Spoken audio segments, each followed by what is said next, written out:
Okay students, now going further, now this potential difference, what we define as the work done in moving a unit positive charge from one point to another. Now this is a scalar quantity. Potential difference is a scalar quantity. It does not have a direction. Now suppose W joule of work is done in moving a test charge Q column from point 1 to the point 2.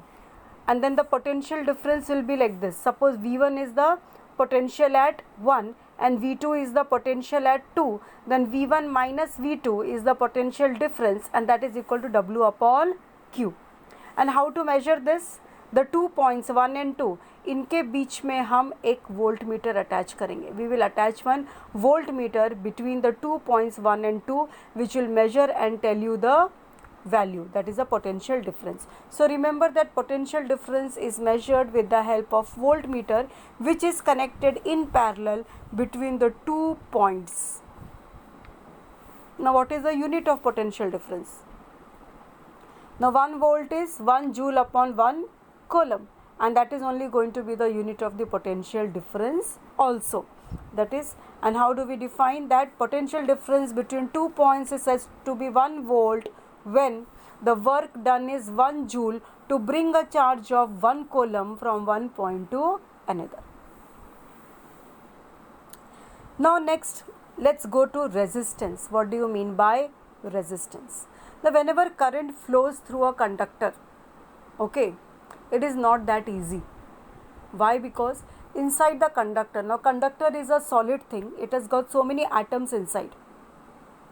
So the free electrons which are moving inside, they are not that free to move. There is some resistance offered to them by the atoms of these conductors. So this is known as resistance. This is known as obstruction.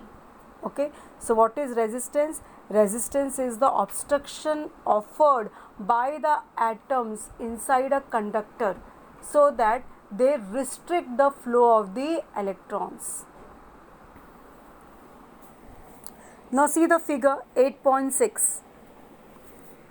Now when there is no potential difference applied, you can see that ये एक metal है. Metal में there are so many free electrons. You can see वो जो round colour का black है, they are electrons, और वो यहाँ वहाँ घूम रहे हैं. They don't have a fix direction. One is going here, one is going in the other direction. But the moment you apply a battery, what happens? all of them get a same direction, they get oriented. Now these are all electrons, they are all negative charge, so they will get attracted towards the plus of the cell and they will start moving like this and the current is flowing, we say.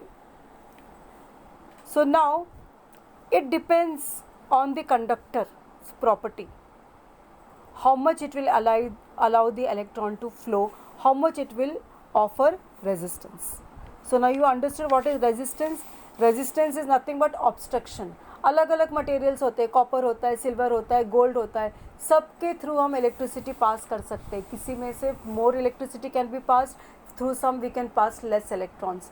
Now those who will offer more resistance, you will be able to pass less electricity, and where there is less resistance, there more electricity will flow. So all the good conductors of electricity, they offer less resistance, and that is why the current flowing will be more.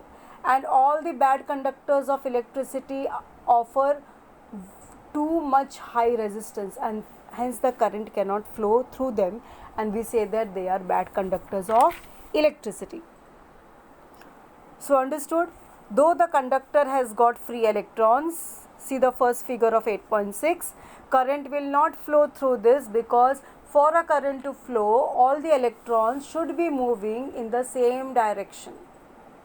But here, as you can see in the figure, the direction of all the electrons are random in anywhere, and when they collide with each other, now while going they will make a collide with another atom or another electron, again they lose their speed and their direction also, and they start going again somewhere else.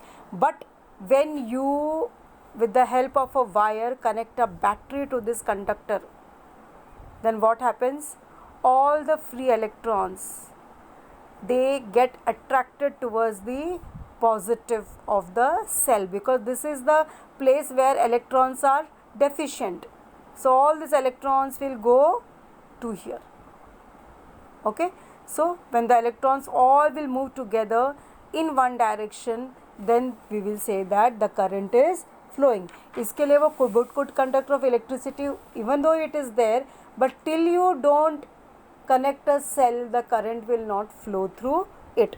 This is the reason. I hope it's very much clear how this movement of electron takes place. Now, very important, we have to study the factors affecting the resistance of a conductor. Why is it that some metal is offering less resistance, some is offering more resistance? What is the reason? And what are the factors that are affecting the resistance of a conductor? The first thing is the nature of conductor, that it is made up of which material.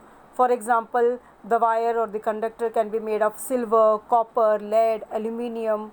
Okay, now all these offer less resistance, and that is why they are good conductors. But there are some substances, rubber, glass, wood, they offer very high resistance, and hence they are called insulators of electricity. Then the next is the length of the conductor. Okay, now I will just explain you with a example. Suppose there is a road full of traffic and you are passing through it. Now this traffic is offering a resistance to you.